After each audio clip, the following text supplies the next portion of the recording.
Welcome back to Family Quiet Story.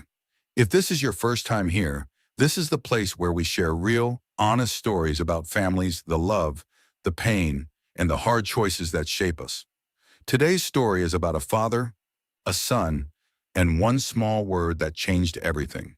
Stay with me until the end, because this story has a twist you will not expect. Let's begin. My name is Richard Morrison. I am 71 years old now, but this story starts 3 years ago, on a quiet evening in my dining room. I was sitting across from my son at the same wooden table where we had shared thousands of meals together. And that night I said one word to him. Just one word. No. That single word ended up costing me almost everything I had: my son, my peace of mind, and 2 years of silence between us. But it also taught both of us something we needed to learn. Let me start from the beginning. I spent 42 years working as an architect in Denver, Colorado. I built schools, libraries, and community centers, buildings meant to stand for generations. I always believed that if I built things carefully, with a strong foundation, they would last. I thought I was doing the same thing with my son. I was wrong about that, but I did not know it yet. Let me take you back to 6 months before that dinner, to a Tuesday morning in March. My phone rang. It was my son, Marcus. That was not unusual. He called often. What was unusual was the excitement in his voice. "Dad," he said, "I have amazing news. Veronica and I just bought a house. You have to come see it." I felt that warm, proud feeling every parent feels when their child does well. Marcus was 37 years old, a successful commercial real estate agent. He had married Veronica 3 years earlier. She came from a wealthy family in Connecticut. I had paid $50,000 for their wedding. Her parents had not paid a cent. Something about a family trust that made things complicated, they said. "That's wonderful, son," I told him. "Where is it?" "Cherry Creek," he said. 5 bedrooms, 4.5 bathrooms, mountain views. There's even a wine cellar. Cherry Creek is one of the most expensive neighborhoods in Denver. I felt a small knot form in my stomach, but I pushed the feeling away. Marcus was doing well. He could afford it, I told myself. "Sounds beautiful," I said. "I'm proud of you. Can you come see it this weekend? We're having a small get-together, just close family and friends." That Saturday, I drove out to the address he gave me. When I arrived, I actually stopped and stared for a moment. This was not just a nice house. It was a statement glass, steel, clean, modern lines. The kind of house you see in architecture magazines. The kind of house I used to dream of designing myself. Veronica opened the door wearing a designer outfit, something I later learned was Chanel. She always wore brands I was supposed to recognize and admire. "Richard, come in," she said. "Isn't it magnificent?" She never called me Dad. Always Richard. Inside, everything was even more impressive. Tall ceilings, Italian marble floors, custom cabinetry everywhere. In my head, I started doing the math. A house like this, in a neighborhood like that, with finishes like these, had to cost at least $1.2 million, maybe more. Marcus walked me through the house, pointing out every feature with the excitement of a little boy: the smart home system, the heated floors, the outdoor kitchen. I smiled and nodded along, but that knot in my stomach kept getting tighter. In the kitchen, Veronica poured expensive wine. She made sure to mention it was a 2015 bottle worth $200. "So, Dad, what do you think?" Marcus asked. "It's beautiful, son. Really impressive. I knew you'd love it." He glanced over at Veronica, and something passed between them, a look I could not quite understand at the time. "Actually," he said, "there's something we wanted to talk to you about." Here it comes, I thought. We sat down in their living room. Veronica perched on a white sofa that probably cost more than my very first car. Marcus leaned forward, hands clasped together like he was about to give a business presentation. "Dad, you know I've always been grateful for everything you've done for me. College, the wedding, everything." I nodded and waited. "This house is a big step for us. The mortgage is $900,000. He paused. "The thing is, Veronica and I have been talking. You're 68. You have your retirement account from the firm, your pension, Social Security. You've told me yourself you've saved almost $2 million. My heart started pounding. "Marcus, where is this going?" Veronica leaned in. Richard, you need to understand something. In my family, parents help their children get established. That's simply what families do. I paid for your education, I said quietly. I paid for your wedding. And we're grateful for that, Marcus said quickly. But this is different. This is about our future, our children's future. You don't have children. Not yet, Veronica said, her voice turning cold. But when we do, they'll need the right environment, the right schools, the right neighborhood. Marcus pulled out his phone and opened a calculator. Dad, listen. If you could help us with $300,000, we could lower our monthly payment a lot. We'd pay you back, of course, eventually. I looked at my son, really looked at him, and for a moment I did not recognize him. I remembered the little boy who used to help me in my workshop, who was fascinated by how buildings fit together, who once told me he wanted to grow up and be just like me. No, I said. The room went completely silent. Veronica's face hardened instantly. Marcus looked like I had slapped him. What do you mean, no? I mean, I am not giving you $300,000. But you have it, Veronica snapped. You just told us you have almost $2 million saved. That's my retirement, Veronica. That's what I worked 42 years to build. Marcus stood up. Dad, I'm not asking for all of it. Just enough to help us get settled. You are settled. You make $180,000 a year. That is more than I ever made in my life. That's not the point, Veronica said sharply. The point is what family is supposed to do for each other. I stood up too. Let me tell you what family is. Family is raising a son by yourself after his mother dies. Family is working 60-hour weeks so he can go to college without debt. Family is teaching him to stand on his own 2 feet. So that's it, Marcus said, his voice rising. After everything, you're just going to turn your back on us? I am not turning my back on anything. I am saying no to a request that makes no financial or moral sense. I left. I drove home in silence, my hands shaking on the steering wheel the entire way. That was 3 months before the dinner I mentioned at the start. For 2 weeks after that visit, Marcus did not call me at all. Then one afternoon, a letter arrived. It was from a law firm in downtown Denver. I opened it sitting at my kitchen table, a cup of coffee slowly going cold beside me while I read. Marcus and Veronica were suing me for $600,000. The claim was almost unbelievable. They said I had made a verbal promise to help pay for their house. They said I had told Marcus for years that his inheritance was secure and that I wanted to help him and his wife get established in life. They said my refusal to help had caused them severe emotional distress and financial hardship. I read the letter 3 times before I called my lawyer, James Peterson. James had handled my legal matters for 20 years. He had known my late wife, Margaret. He had watched Marcus grow up. When I read him the lawsuit over the phone, there was a long silence on the other end. Richard, I'm sorry, he finally said. Can they actually do this? They can file almost anything. Winning it is a different matter entirely. Did you ever promise them money for the house? Never. Not once. I told Marcus years ago that I had worked hard to build my own security, but I never promised him access to it. Good, James said. Then we can fight this. It won't be cheap, though. How much? Legal fees could run $25,000 to $30,000. Possibly more if it goes to trial. I closed my eyes. Do it. The months that followed were exhausting. Depositions, document requests, endless questions about my finances. I had to hand over bank statements, retirement records, every financial document I owned. Marcus and Veronica's lawyer was a sharp young woman who treated me like a criminal, like I had stolen something from my own son. My deposition was the hardest part. Marcus sat across the table from me and would not meet my eyes. Their lawyer asked me questions clearly designed to make me look like a bitter old man hoarding his money while his son suffered. Mr. Morrison, isn't it true you have close to $1.9 million in retirement savings? Yes. And isn't it true your son has never asked you for money before this? That's not accurate. I paid for his education and his wedding. But those were gifts, weren't they? Not loans. They were a father helping his son. So you've established a pattern of financial support? James objected, but I could already see where they were heading. They were trying to prove that I had created some kind of expectation, some unwritten promise of future support.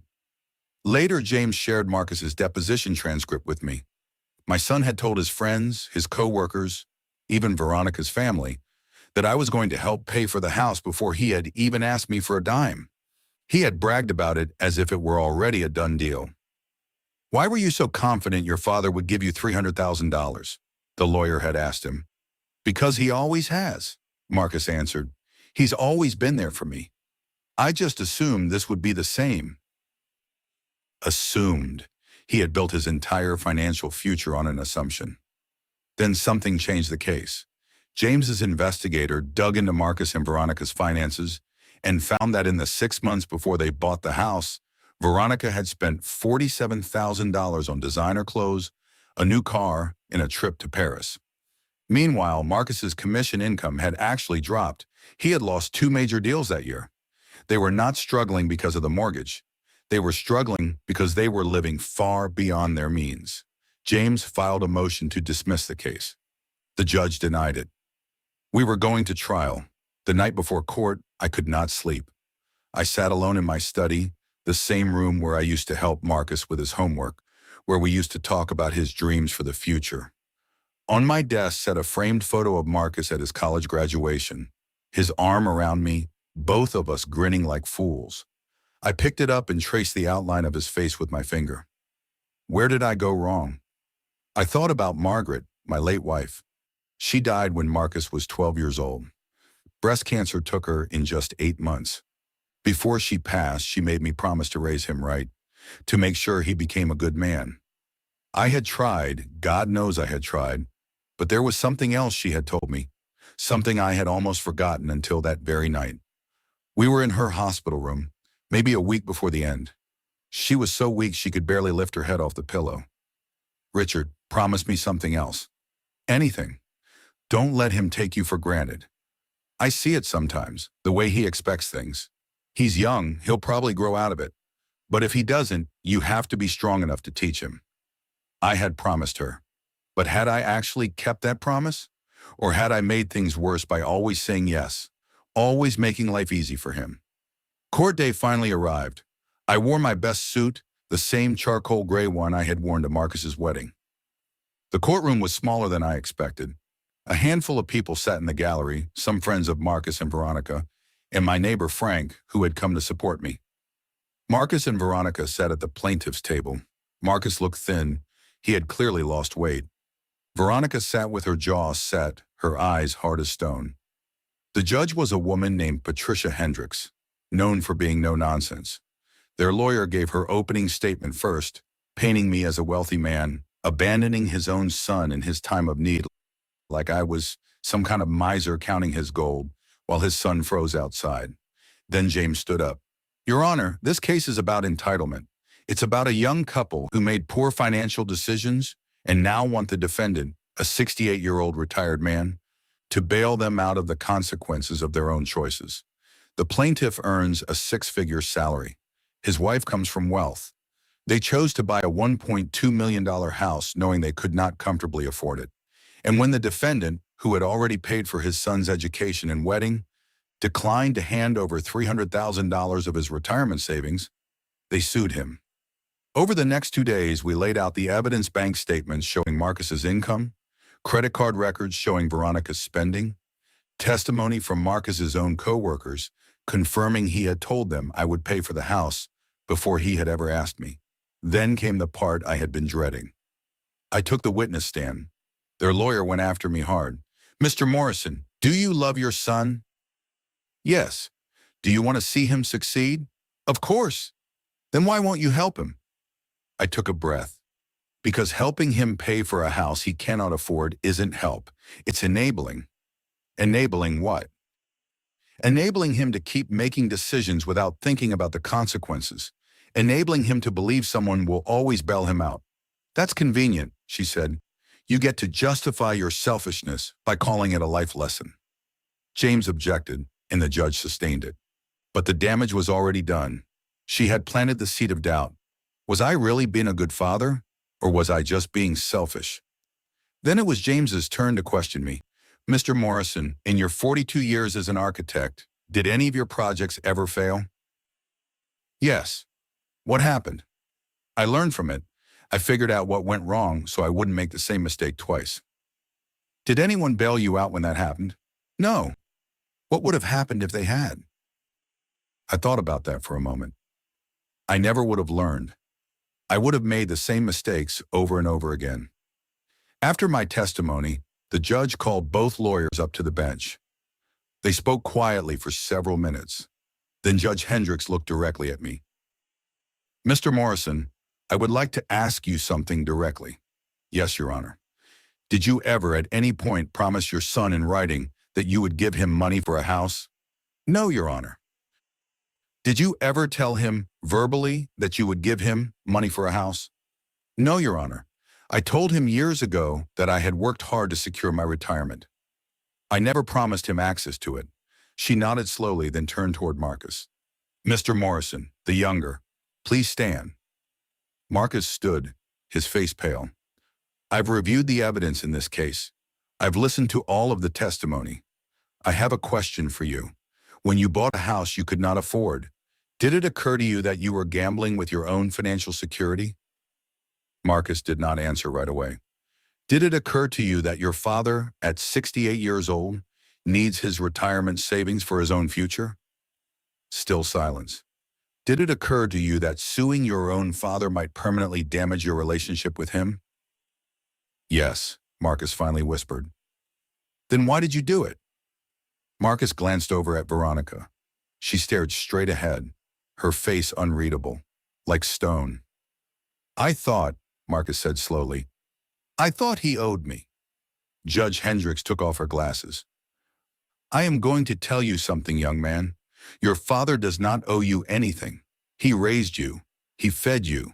He educated you. He gave you every advantage a child could ask for. What you do with those advantages is entirely your own responsibility. She put her glasses back on. I am dismissing this case. Furthermore, I am ordering the plaintiffs to pay the defendants' legal fees, which I understand amount to approximately $27,000. The gavel came down. Case closed. I sat there completely numb. I had won, but somehow I felt no joy at all. Marcus and Veronica walked out of that courtroom without looking at me once. I watched them go, my son's shoulders hunched, Veronica's heels clicking sharply against the marble floor. Frank clapped me on the back. You did it, Richard. You beat them. But had I really won anything? I had won the case. But what exactly had I lost in the process? That night, James came over to my house. We sat together in my study with glasses of scotch. There's something you should know, he said. Something Margaret set up before she passed away. What do you mean? She established a trust, separate from your will. It's for Marcus. I stared at him. How much? $500,000. It becomes accessible when he turns 40. But there are conditions attached. What conditions? He has to demonstrate financial responsibility. No bankruptcy, no lawsuits against family members. And he has to reconcile with you. I felt my eyes burn with tears. She knew, I said quietly. She was always a wise woman. She wanted to provide for him, but she wanted to make sure he actually earned it, that he became the kind of man she always hoped he would be. I thought about that conversation for a very long time. 2 years passed. During that time, I did not hear from Marcus at all, except through the lawyers handling the legal fee payments. He paid them off slowly, in small installments, a little at a time. It felt almost petty, honestly, but at least it was progress. Then, one Tuesday morning in October, my doorbell rang. It was Marcus. He stood on my porch holding a paper bag, and he looked older somehow, tired. Can I come in? He asked. I stepped aside and let him through the door. We sat down at the kitchen table, the very same table where I had first read that lawsuit 2 years earlier. Marcus pulled a thermos out of the paper bag. I remembered you always liked the coffee from Pablo's, he said. I brought some. I did not say anything right away. I'm sorry, Dad. 2 simple words. They hung in the air between us for a long moment. Veronica and I got divorced, he said, 6 months ago. I'm sorry to hear that, I told him. He laughed, but there was no humor in it. Don't be. It was probably the best thing that could have happened to me. Turns out she'd been cheating on me with her personal trainer. For over a year, apparently. I felt a strange mix of sadness and something close to vindication. We lost the house, he continued. Couldn't keep up with the payments. I'm renting a small two-bedroom place in Lakewood now. How are you doing? Honestly, better than I have in years. I've been seeing a therapist, working through some things, understanding some things. Like what? He finally met my eyes. Like the fact that I became someone I'm not proud of. Someone who sued his own father. Someone who genuinely believed the world owed him something. I poured us both coffee from his thermos. It was still warm. I've been thinking a lot about what you said, Marcus went on. About enabling. About consequences. You were right, Dad. If you had given me that money, I never would have learned anything. I would have kept living beyond my means. I would have kept expecting someone else to save me. Now I'm saving myself. I'm rebuilding, starting over from scratch.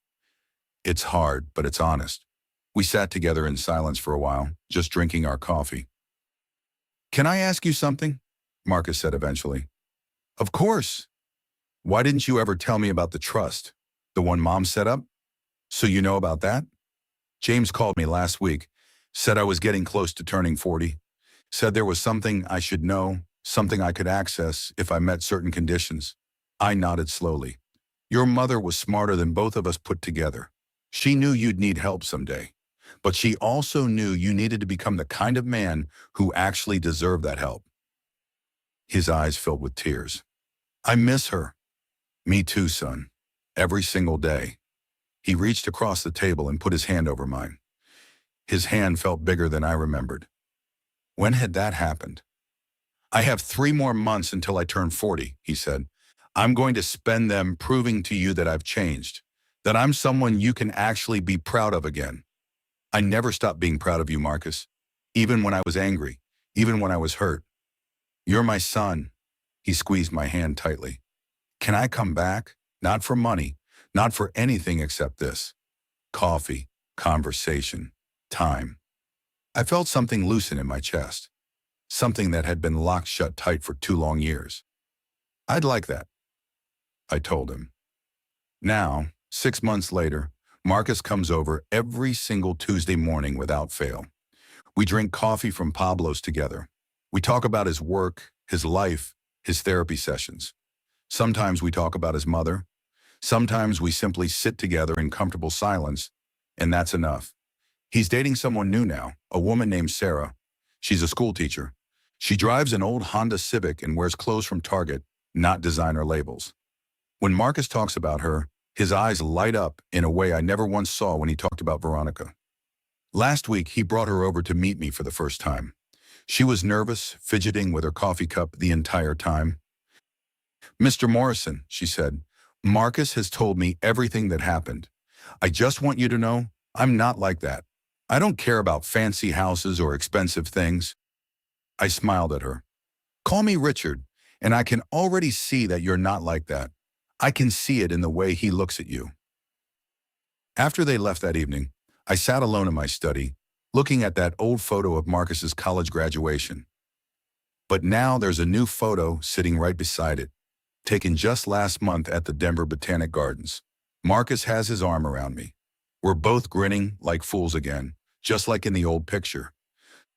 Sometimes being a good father means saying yes to love, to support, to simply being present. But sometimes being a good father means saying no to entitlement, no to enabling, no to making life so easy that your child never learns how to become strong on their own.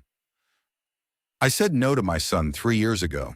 That single word cost me our relationship, my peace of mind, and my certainty that I was doing the right thing. But that no eventually led to this yes, these Tuesday morning coffees, this slow rebuilding, this second chance neither of us thought we'd get. Margaret would be proud, not proud of what I did back then, but proud of the man Marcus became because of it. I'm Richard Morrison. I'm 71 years old now, a retired architect and a father. And I've learned that sometimes the strongest structures in life or the ones that have to be torn all the way down before they can be rebuilt from the foundation up. My son and I, we're building something new together now, something solid, something honest. And this time, I believe it's built to last. That's the story for today. And I hope it made you think about your own family, about the difference between loving someone and simply giving in to them. If this story touched you in any way, let us know in the comments below, and don't forget to like, share, and subscribe to Family Quiet Story so you never miss one of our future stories. Thank you so much for watching, and we will see you again very soon, right here on Family Quiet Story.